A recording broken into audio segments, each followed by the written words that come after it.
Revelation chapter 13, as we looked at this last week, we saw that John is seeing the vision of two beasts. One is called the sea beast that came out of the sea. Revelation 13 verses 1 through 10.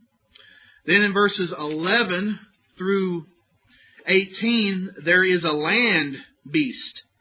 We saw how the sea beast is a fearsome creature that is persecuting the saints of God.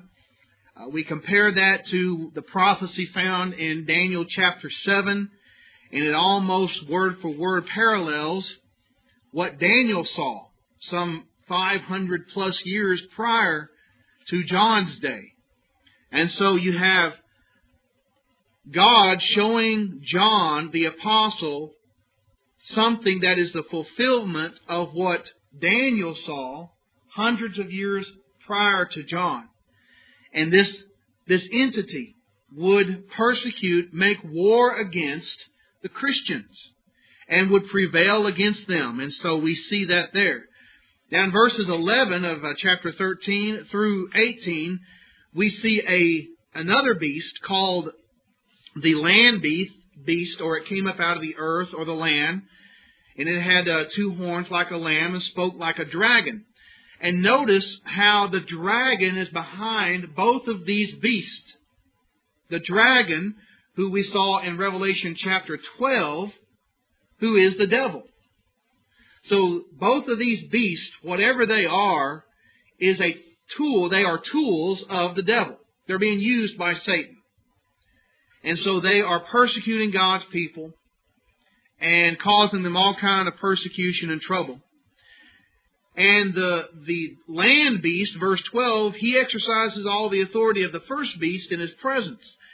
And he causes those on the earth who dwell in it to worship the first beast. So this second beast, the land beast, is causing people to worship the first beast. And so here you have them working together, and they are working to cause people to bow down before the beast, and people who would not do that would receive severe persecution. Look at verse 16 of Revelation 13. He causes all, both the small and the great, the rich and the poor, the free and the slave, to receive a mark on their right hand or on their foreheads. Verse 17, and that no one may buy or sell except the one who has the mark on the name, or the name of the beast, or the number of his name. So you have to be identified with this beast and be a part of that system to be able to do your trading, to be able to be involved in commerce. And if you don't have it, you can't be involved in commerce. And so in verse 18, here is wisdom. Let him who has understanding calculate the number of the beast, for it is the number of a man. His number is 666. And we talked about how much there's so much as far as superstition around the number 666. They think it applies to, it's been applied to everyone from George Bush to Adolf Hitler to anyone down through history, Mussolini, Napoleon, Martin Luther, the popes, and just a list of people. You can just go look at theologian after theologian, and they will assign this number to this person. But when you look at the symbolism and what's going on here, we have concluded from the study that the sea beast that has the dragon behind it would be the Roman Empire. It is the same beast that is that fourth kingdom of Daniel chapter 7. So if it corresponds to the fourth kingdom of Daniel chapter 7, we know historically it's talking about the Roman Empire. It's not talking about anything that's going on today. Logically, it's talking about the Roman Empire. So that sea beast that is identified with the beast of Daniel chapter 7 that's making war against the saints is symbolically referring to the Roman Empire. We know that Nero started persecution against the Christians. Emperor Nero. Well, it kind of died down after that. But then Domitian came on the scene. He came to power, and he really pushed persecution against the saints, against the Christians. And he persecuted anyone who didn't bow down to his image and worship him. That's exactly what you find in Revelation chapter 13. Now, the land beast that's making people worship the sea beast is in cahoots here with the dragon as well, with Satan. It is also a part of the Roman Empire, but it is a special part. It's what's known as the Caecilia. When you read history, you read the history of the Roman Empire, you learn that there was a group called the Caecilia that enforced emperor worship. They went around to all the provinces of Rome. They set up the image of Domitian, a sculpture of him. They had his temple there, and people had to worship Domitian, that image, in order to be accepted in society and in order to go and do their commerce in the marketplace. And if you didn't do it, you were in bad trouble with the Roman Empire. So this land beast is the enforcer of those who would worship the sea beast, and they both belong to the Roman Empire. And so the land beast is enforcing worship. You worship this beast. Well, Christians aren't going to do that. Christians who are faithful to the Lord, they're not going to bow down. They're not going to worship that beast. It's reminiscent of Daniel chapter 3, with three heroes of that book, Shadrach, Meshach, and Abednego, who would not bow to the image that King Nebuchadnezzar made. And for that, King Nebuchadnezzar threw them into the fiery furnace. You know the rest of the story. God rescued them. God delivered them. It's the same scenario as what you find in the book of Revelation. Domitian has set up his image. You worship it. If you don't, you'll be persecuted even to the point of death. That's why in the next chapter, Rome is going to be symbolically called Babylon. The city of Rome will symbolically be called Babylon. There is a foreshadowing found in the book of Daniel to what's going on in the book of Revelation. Some have concluded, and some brethren believe, that the land beast of Revelation chapter 13 is not specifically talking about the Roman Empire itself, but that it's referring to an outgrowth of the Roman Empire that demanded people to worship the beast. Brother Wayne Jackson is of this persuasion, faithful gospel preacher. He believes that the land beast there is referring to an outgrowth which would develop into what we know as the Roman Catholic Church. What do people do with the Pope? They bow down to him. They give him the title of deity. They call him Holy Father. That's a title that only God has. They bow down to his image. They bow down to him in person. He is considered the head of the church. He is considered the vicar, the representative of Christ on earth. Well, all those things are blasphemy, and they are wrong, and I'm the first to speak out against that. But I want you to think about the context, and I disagree with Brother Wayne Jackson on this. Think about the context of the book of Revelation. It's written to Christians who are being persecuted by the Roman Empire. The Christians were not being persecuted by the Roman Catholic Church because it didn't come into existence for hundreds of years later. So what good would it do for them to know this is going to happen hundreds of years later? We're talking about an immediate problem that the saints are facing. And again, as you study the Roman Empire, there was a group within the Roman Empire that worked for the emperor, the Concilia, and they were involved in enforcing emperor worship. So we come to the number 666. And people say that refers to an Antichrist that will come towards the end of the world. And this Antichrist will deceive many nations and get people to follow him. And then Christ will come and destroy him. It doesn't have anything to do with that. That's religious fantasy. Keep it in its context. What do numbers represent? The number for man, if you remember the handout that we gave at the beginning of the study, was 4. That was the number for man. 6 is a number of failure. It falls short of 7. 7 is the number of perfection. 6 is a number that falls short of 7. Now, when you have 666, it's talking about absolute, total, and complete failure. Now, you think about this.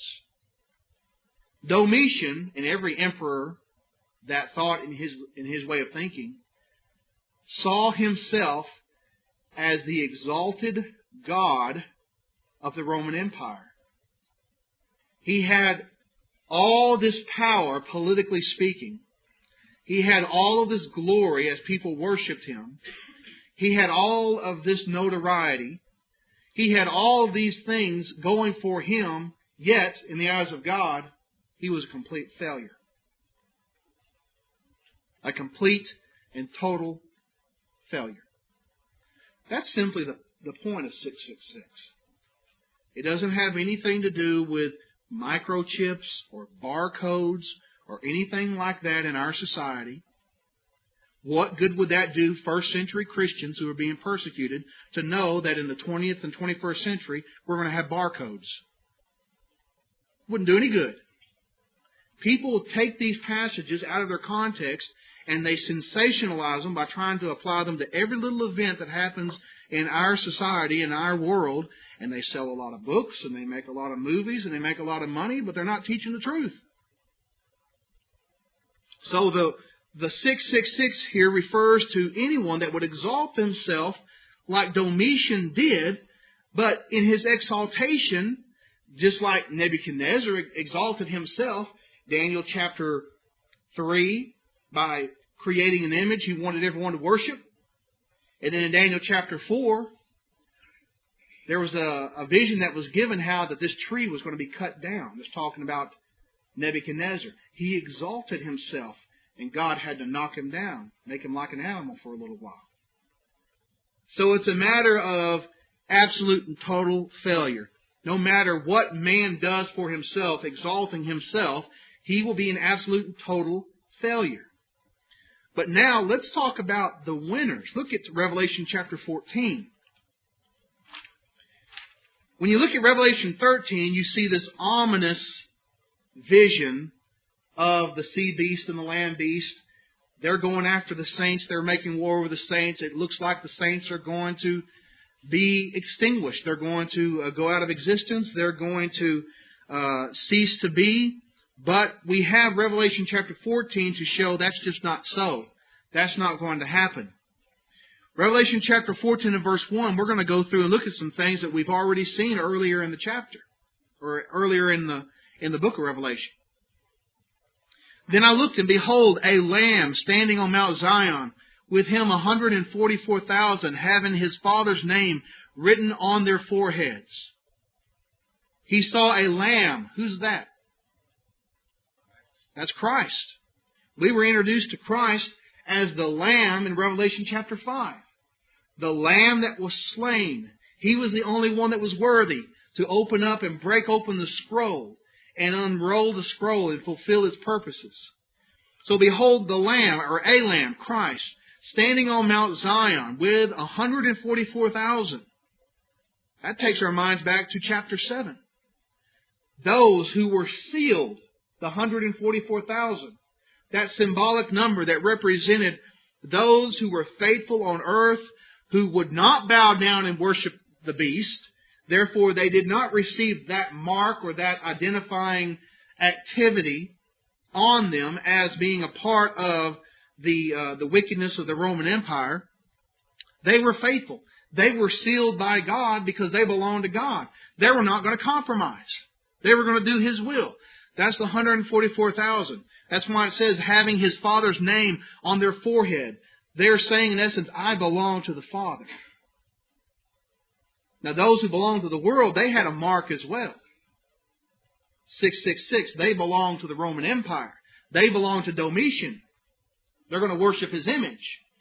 But the 144,000 representing spiritual Israel, the faithful, they have a mark on them. And they are saying, in essence, we belong to God. Verse 2, and I heard a voice from heaven like the voice of many waters, and like the voice of a loud thunder. And I heard the sound of harpists playing their harps. So here you hear this awesome sound from heaven like water and loud thunderings. Look at verse 3. And they sang, as it were, a new song before the throne, before the living creatures. We were introduced to those living creatures and the elders there, verse 3 in chapter 4. And no one could learn the song except the 144,000 who were redeemed from the earth.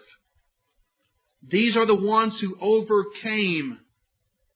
Revelation 2 and verse 10, be faithful unto death, and I will give you a crown of life. They overcame.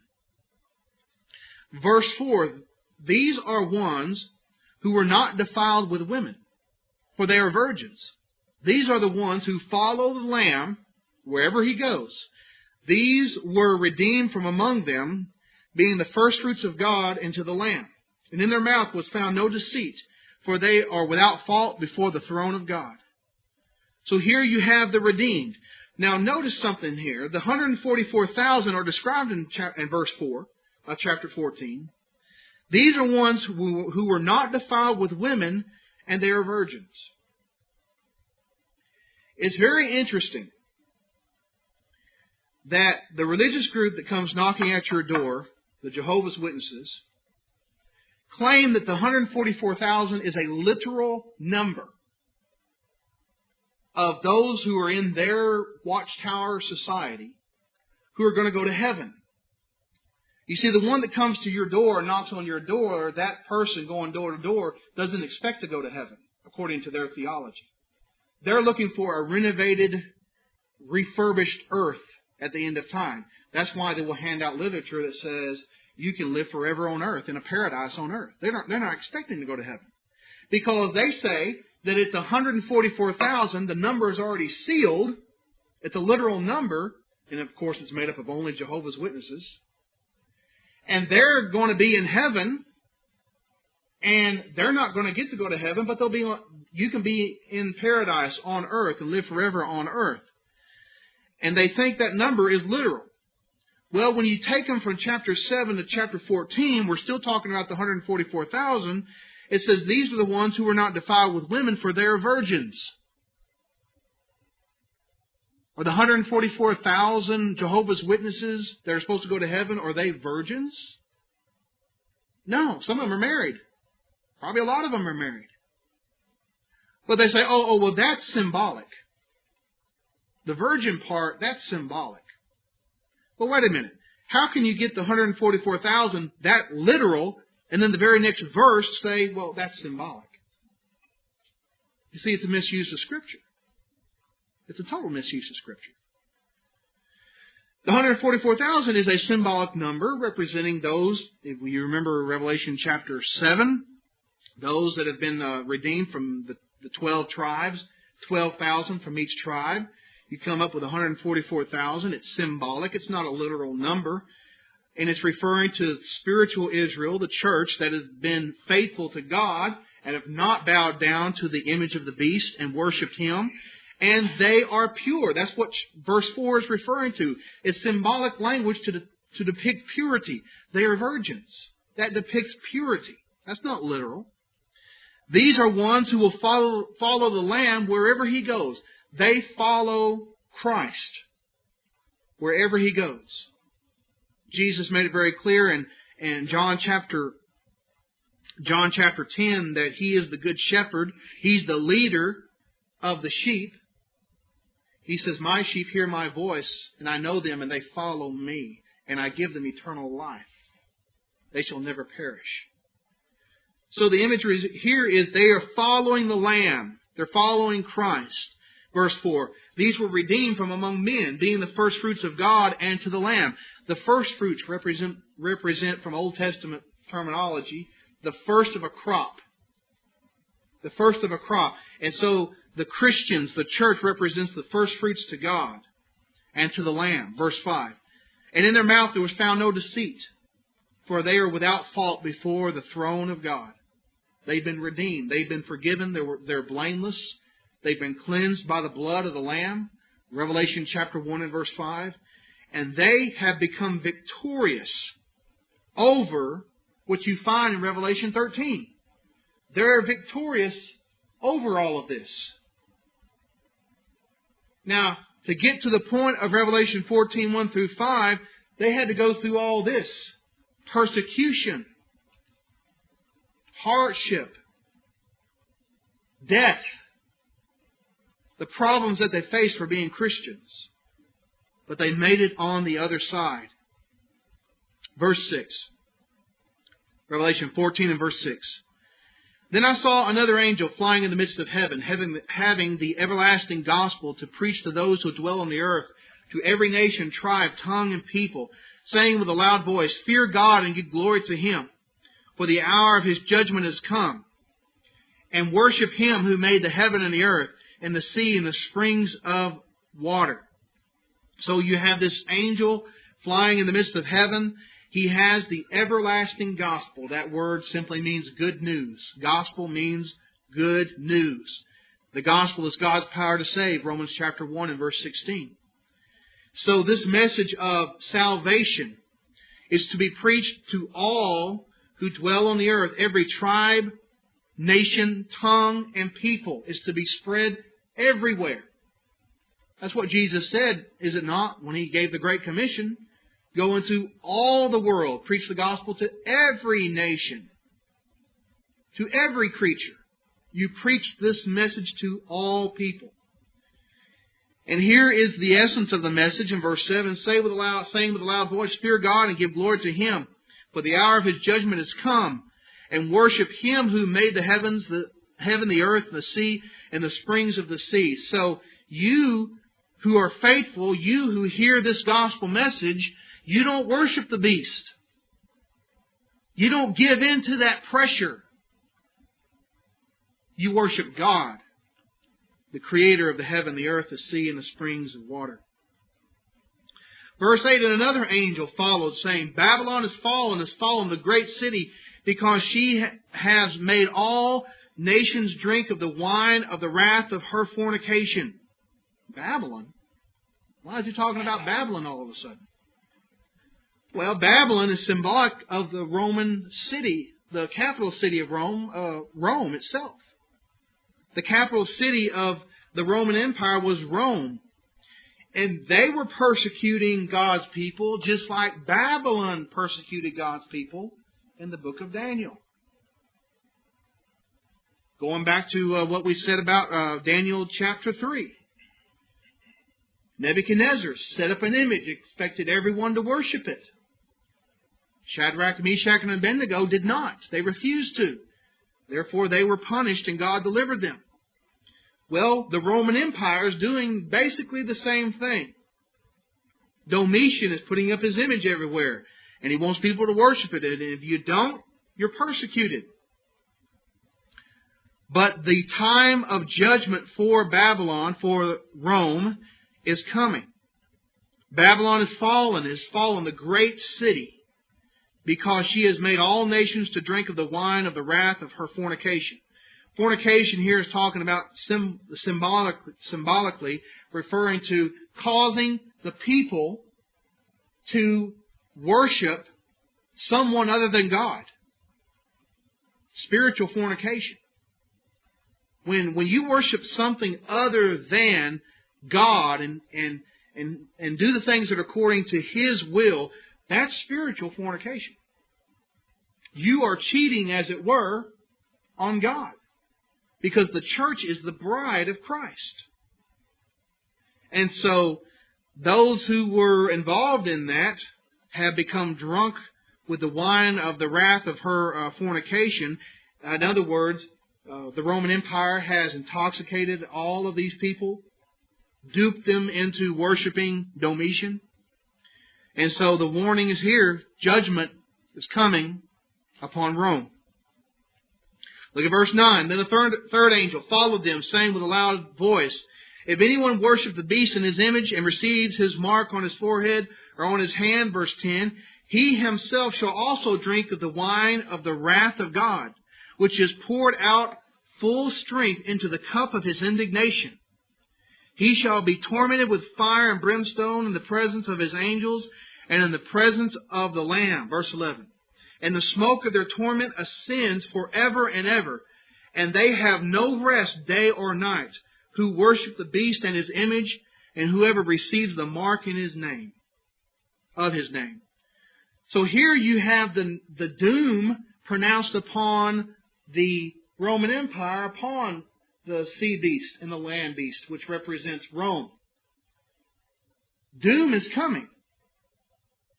Now, would that not be encouraging to the Christians who are seeing their family and their friends who are Christians being persecuted, being burned at the stake, being crucified, being thrown to the lions in the arena, so that would entertain the crowds in the stands to have the lions rip apart the Christians who were there? Would that not be encouraging to know, look, God is about to pour out His wrath on Rome? Yes, they're waging war against the saints, Revelation chapter 13, but their time's just about up. Their time's just about up. He's about to unleash His wrath on them. So even though they received the mark in themselves, Revelation chapter 13, so they can go and they can do their business, they can be a part of the Roman Empire, and they can fit in, and they can be a part of that system, and they seem to be successful as far as the Roman Empire is concerned, their doom is coming. I mean, how many great lessons do we find there for us? There are so many pressures pressuring us in our society to conform. Be like everyone else. Act like everyone else. Talk like everyone else. Dress like everyone else. And those pressures are there for us to be a part of society. But if we are going to be Christians, if we're going to be the called out, which is the church, that's what the name church means. The word church means called out assembly of people. We can't be a part of that. Look at Romans chapter 12. Romans chapter 12, verse 1 and 2, basically describes the 144,000. They were those who would not conform. They would not give in to the things of the world. Romans chapter 12 and verse 1, Therefore, brethren, by the mercies of God, I urge you to present your bodies a living sacrifice, holy and pleasing to God, for this is your reasonable service. Do not be conformed to this world, but be transformed by the renewing of your mind, so that you may discern what is the good, pleasing, and perfect will of God. You don't conform, but you transform. You transform the way you think. You let God's Word into your heart, and then you let that change your life, because you humbly submit to it, and you become the people of God, faithful to Him, like the 144,000. They would not give in, and they went through terrible persecution, terrible problems because they were Christian, and yet God is saying to them, hang in there, remain faithful, and I'll take care of the Roman Empire. I'll take care of them. Notice verse 11, back to Revelation 14. Well, verse 10 and 11. This system is going to come to an end. He shall be tormented. This is the person who gives in, receives the mark. Verse 9, receives the mark on his forehead or on his hand. He identifies with the beast. He identifies with Rome. He gives in to the pressure, and he worships Domitian. He himself will also drink of the wine of the wrath of God. That's symbolism from the Old Testament, depicting God's wrath as wine being poured out in full strength in verse 10, into the cup of his indignation. He shall be tormented with fire and brimstone in the presence of his holy angels and in the presence of the Lamb. Verse 11, The smoke of their torment ascends forever and ever, and they have no rest day or night who worship the beast and his image, and whoever receives the mark of his name. In other words, they're going to go to a terrible place called hell, Gehenna, and receive everlasting torment. Look at Revelation chapter 20 and verse 10.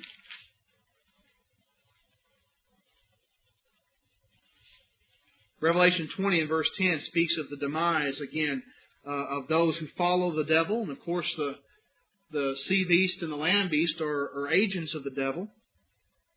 Revelation 20 verse 10, the devil who deceived them was thrown into the lake of fire and brimstone, where the beast and the false prophet are, and they will be tormented day and night forever and ever. And it's never going to end. That's why we need to be serious about spiritual things. Because once a person crosses over into the spiritual realm in death, and they're not right with God, they have not followed the Lamb, they have not done His will, they were kind of mediocre in their church attendance, and they were kind of mediocre in their dedication, and it wasn't a real big deal to them. They were just kind of religious. They were not fully dedicated and sealed. Then this is going to be their end. And there's no getting out of that. That's why we got to take spiritual things seriously. Because only those who are faithful, only those who take it seriously, are going to be the ones who go not to hell, but to a place of everlasting rest and comfort and paradise. Look at verse 12. Revelation 14 and verse 12. Here is the patience of the saints. Here are those who keep the commandments of God and the faith of Jesus. So, those who remain faithful, they have that patience. That word patience means endurance. You stick with it. You remain faithful.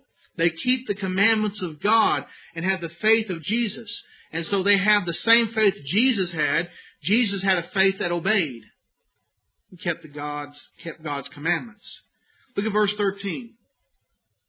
Then I heard a voice from heaven saying to me, Write, blessed are the dead who die in the Lord from now on. Yes, says the Spirit, that they may rest from their labors and their works follow them. There's the comfort of those who die in a state of faithfulness, who die in a state of following God's will, keeping God's commandments. They are blessed. That word means spiritually happy. They are the ones who die in the Lord, that they may rest from their labors and their works do follow them. So they are the ones who are the real winners. According to the world, according to the Roman Empire, they're the losers. They're being killed right and left. Just being killed off right and left. But they're the winners. You see, if you're a faithful Christian, the only one you are to really fear is God. Matthew chapter 10 and verse 28, Jesus made that very clear. Matthew chapter 10 and verse 28. The only one that we're to really truly fear, if we're a faithful Christian, is God. Matthew 10:28, Jesus said,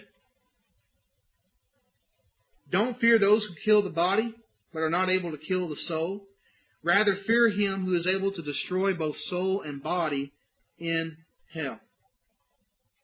We're to fear God. You know, if someone takes us and kills us because we're a Christian, they're really kind of doing us a favor. We're the winners. It's a win-win situation because you're living the best life there is to live on earth, and then when you die, you're going to a much better place. And notice here, the rest comes when we die. We don't retire from Christianity in this life. We are working all the way up until the end. Then we rest from our labors, and our works follow. Much more is going to be said about that rest in Revelation 21 and 22 when we get to those chapters. Look at verse 14. Then I looked, and behold, a white cloud, and one on that cloud sat one like the Son of Man, having on his head a golden crown, and in his hand a sharp sickle. Who's that talking about? Talking about Jesus, Son of Man. That was a phrase, a title that he used over and over, more often than Son of God, in referring to himself, Son of Man. You find that phrase in the book of Daniel, referring to the Messiah. So here you have, on the white cloud, and on the one sat on that cloud, one like the Son of Man, having on his head a golden crown. This word crown here is diadem. It's not Stephanos, the victory crown. This is diadem. This is the word for royalty, a royal crown, because he is king. And in his hand a sharp sickle. Verse 5, and another angel came out of the temple, crying with a loud voice to him who sat on the cloud, thrust in your sickle and reap, for the time has come for you to reap, for the harvest of the earth is ripe.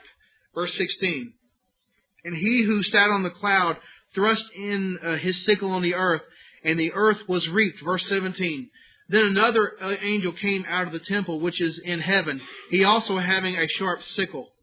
Verse 18, and another angel came out from the altar, who had the power over fire, and he cried with a loud cry to him who had the sharp sickle, saying, thrust in your sharp sickle and gather the clusters of the vine of the earth, for her grapes are fully ripe. So here you have a harvest going on. Verse 19, and so the angel thrust in his sickle into the earth and gathered the vine of the earth and threw it into the great press of the wrath of God. Verse 20, and the winepress was trampled outside the city, and the blood came out of the winepress up to the horse's bridle, 1,600 furlongs, which would be 180 miles. So this is basically talking about God, Christ, coming in wrath upon the Roman Empire.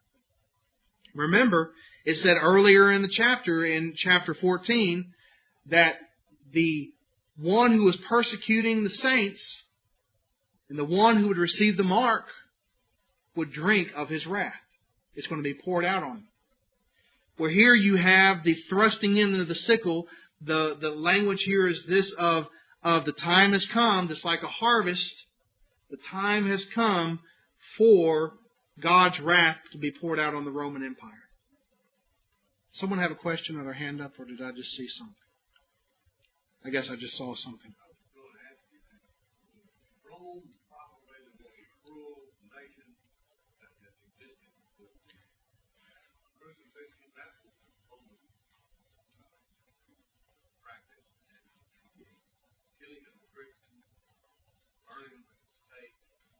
I think arguably that the Roman Empire was probably one of the cruelest nations that ever existed. They crucified thousands of people. They would go into a city and conquer it. They would line the roads with the people that they've executed, through crucifixion. And some emperors weren't as bad as others, but you had some that were really bad, like Nero. Nero, who was responsible for killing the Apostle Peter and the Apostle Paul. He caught, it's said that he caught the city of Rome on fire and nearly burned it all down. And then he blamed that on the Christians. He said the Christians did that. And so that gave him an excuse to persecute the Christians. And he had large, they have these big estates with all their gardens and everything where they would have their banquets. They would take Christians and they would place on them combustible liquids and such, tie them to a stake, and burn them in their gardens for a light source. There's other things that they would do that I can't even mention in public. It's so horrible what they would do to people. It can't even be spoken of in a mixed company. They were a very, very wicked people. And so, because they opposed the will of God, and they were very wicked, most of the Roman emperors were homosexual, or bisexual, homosexual, things of that nature. So very, very wicked individuals, and engaged in all kind of perversion and things of that nature. And you think people like Adolf Hitler was bad, and he was, but there were a lot of systems that were a lot worse. Hitler was stopped before he really got started. But the Roman Empire existed for 400 years. Just think of Nazi Germany conquering the world and existing for 400 years. How terrible it would be. So it was a very wicked and terrible society, and of course the most wicked thing they could do is persecute God's people. Of course, God put an end to them. Anyway, we will continue our study of the book of Revelation and look into chapter 15 next week, Lord willing.